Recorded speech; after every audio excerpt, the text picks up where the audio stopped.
Satyabhama Institute of Science and Technology, Chennai. Satyabhama Institute of Science and Technology, Chennai. Captain விஜயகாந்தின் 60வது நினைவு நாளை ஒட்டி தேமுதிக தலைமை அலுவலகத்தில் சூடாக உணவு தயாரிக்கப்பட்டு பொதுமக்களுக்கு வழங்கப்பட்டது. இது தொடர்பான கூடுதல் விவரங்களை தர இருக்கிறார் செய்தியாளர் ராஜேஷ். வணக்கம் ராஜேஷ், விவரங்களை வழங்கலாம். வணக்கம். கோயம்பேட்டில் இருக்கக்கூடிய தேமுதிக தலைமை அலுவலகத்தில் தான் கேப்டன் விஜயகாந்த் அவர்களது உடல் நல்லடக்கம் செய்யப்பட்டிருக்கிறது.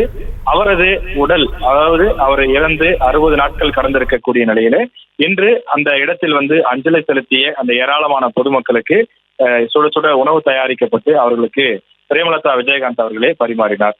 அதாவது காலை, மதியம், அதே போல இரவுக்கும் சேர்த்து உணவு தயாரிக்கப்பட்டு வருகின்றது.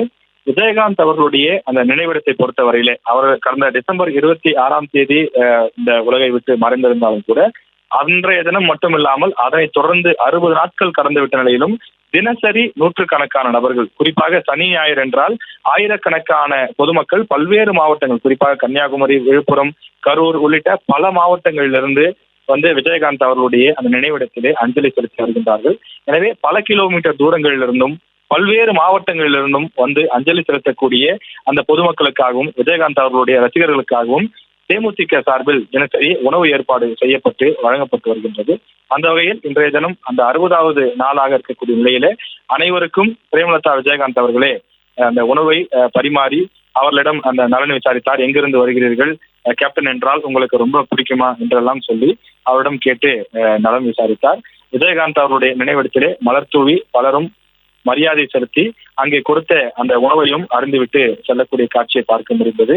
அதே போல விஜயகாந்த் அவர்களை பொறுத்தவரையிலே எம்ஜிஆரை பின்பற்றக்கூடியவராக இருந்தார். எம்ஜிஆர் எப்படி வருபவர்களுக்கெல்லாம் உணவளிப்பாரோ அதே போல விஜயகாந்த் அவர்களும் வரக்கூடிய அனைவருக்கும் உணவளிக்கக்கூடியவராக இருந்தார். இருந்தாலும் மறைந்தாலும் அவர் பெயரை ஊர் சொல்ல வேண்டும் என்ற வரிகளுக்கு ஏற்ப விஜயகாந்த் அவர்கள் மறைந்தாலும் கூட அவரது நினைவிடத்திலே பொதுமக்களுக்கு இந்த உணவு என்பது வழங்கப்பட்டு வருகிறது.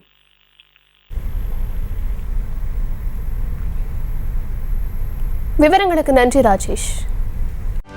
செய்திகளை உடனுக்குடனும் துல்லியமாகவும் தெரிந்து கொள்ள சப்ஸ்கிரைப் பண்ணுங்க.